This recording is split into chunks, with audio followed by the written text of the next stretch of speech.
Today there will be a story about Michael Jackson and his connection with the mafia. There is an assumption that the death of the pop king could be a carefully planned operation by the mafia to repay their debts and take away their inheritance.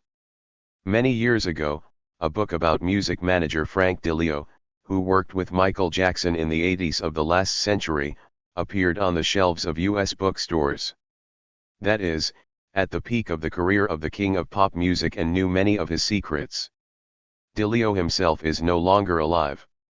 He died in 2011, but left behind many diaries, photos, and videos. After all, his former business partner Mark Lamy co-wrote a biography of the music manager based on them. Under the title DiLeo, the I's, full of scandalous revelations when Michael died from a drug overdose. As for extensive connections, including in the criminal world, there is no reason to doubt DiLeo's words. No wonder he very believably played the gangster Tajai's sister in Goodfellas. As for the allegation of a conspiracy to kill Jackson, there is no evidence of this, nor is there any motive, so we have to take DiLeo and Lamica's word for it. Mark Lamico claims that Frank DiLeo not only knew about the order for Michael Jackson, but also managed to interfere with the bandit. Apparently, he somehow managed to persuade the Godfathers to call off the murder. The singer once explained to his manager his passion for frequent changes in appearance by the fact that he cannot see himself in the mirror. When he looks in the mirror, he sees his father Joseph, whom he looked a lot like and who beat him as a child. The argument is compelling, but Frank advised Jackson to stop experimenting, because fans would soon stop recognizing him. The Zeeson newspaper published transcripts of telephone conversations between the king of pop, Michael Jackson, and friends, where he claims that he is in danger. The calls were made by the musician 5 years before his death. In one of the messages left on the Jackson's answering machine, the singer hurriedly says, "This is Michael, I'm calling about a very important matter, I need money, I'm very worried about my life.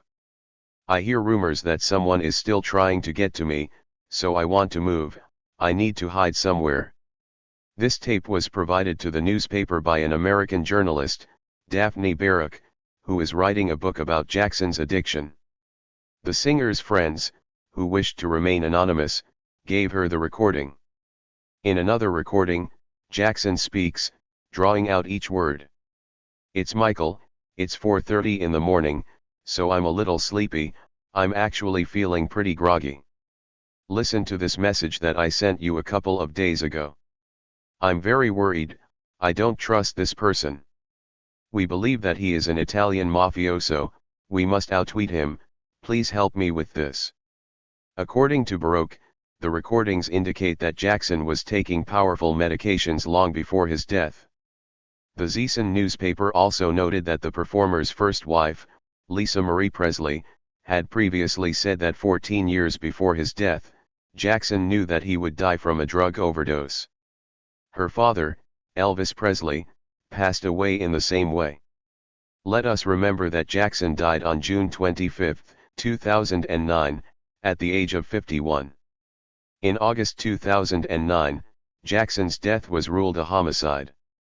In connection with this, the artist's doctor, Conrad Murray, was charged. Murray himself does not admit his guilt. In 1993, Jackson himself temporarily stopped any speculation on this topic, announcing that he had long been ill with a disease called vitiligo. This disease is manifested by loss of pigmentation of the skin. However, years later, journalists again returned to their assumptions. In May 2009, American tabloids allegedly obtained comments from the singer's inner circle and wrote that the cancer diagnosis had been confirmed. Well, the latest version is the negligence of the singer's personal doctors. This opinion was expressed by the singer's former manager, Tariq Ben Ammar.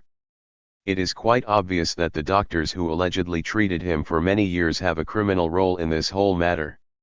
They were the ones who destroyed his face and gave him a lot of drugs to relieve pain. A group of quack doctors formed around him and took advantage of the disease, forcing him to spend thousands and thousands of dollars on medicine and vitamins, Ben Ammar noted.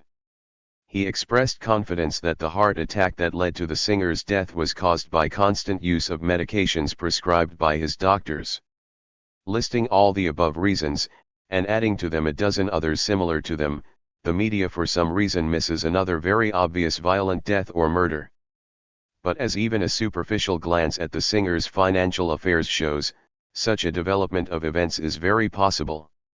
The economic version is $500 million in debt. The total amount of debt that Michael Jackson left after his death reaches $500 million. Thus, auditors familiar with the singer's financial affairs claimed that he annually spends $30 million more than he earns. This information has already begun to be confirmed by people from the singer's circle. According to them, already at the beginning of 2009, his financial situation was so catastrophic that he was in constant panic. What's surprising is why the king of pop didn't want to get rid of his debts by simply selling only part of his music business. After all, he owned 50% of the Sony ATV companies. Owns a catalog of copyrights to songs by the Beatles, Bob Dylan, and other famous artists, and the price of this part reaches $1 billion. In addition, Jackson owned the Magic catalog, which included the rights to all of the singer's own recordings, which was also worth hundreds of millions of dollars, so his unwillingness to pay off gigantic debts remains a complete mystery. But you don't need to guess too much to guess who could have pushed the singer to live comfortably over the past 10 years, despite the huge difference in income and expenses. And these were clearly not banks issuing consumer loans. No bank in the world will give you such loans. It could only be the mafia, which has long laid its hand on the entire music industry, and which veiledly owns the rights to more than one pop star of current and past years. In the vast majority of cases, music producers around the world are just financial intermediaries who take money from the criminal business for a specific artist, thereby helping to launder money and, of course, make quite a profit. Obviously, skeptics can immediately object, saying, "Why kill a person who owes you so much money?" In response to such a logical question, at least two arguments can be given. First, the mafia was and remains the mafia, that is, an organization that kills not only for financial gain, it is often guided by other categories. In Jackson's case they were clearly present. For too long he has been leading them by the nose, promising to repay old debts, while not returning anything and increasing his debt. Another reason for his removal was access to his music business inheritance, which would just compensate for the $500 million debt. The singer's death opened a direct path to his song catalogs. And the children who seem to be their heirs are unlikely to be a serious obstacle. An organization with hundreds of billions of turnover, controlling the judicial system of more than one state, has a lot of ways to quietly and absolutely legally carry out the inheritance in its favor. And not only to cover the debt, but also to receive dividends from this business in the future. Please note the death of the singer, apparently from an overdose of medication or the negligence of the attending physicians, fits perfectly into this storyline. The mafia no longer kills with shotgun shots to the head. Everything should look as natural as possible, especially when the attention of thousands of cameras and photographic lenses is focused on the future victim. And $500 million are at stake.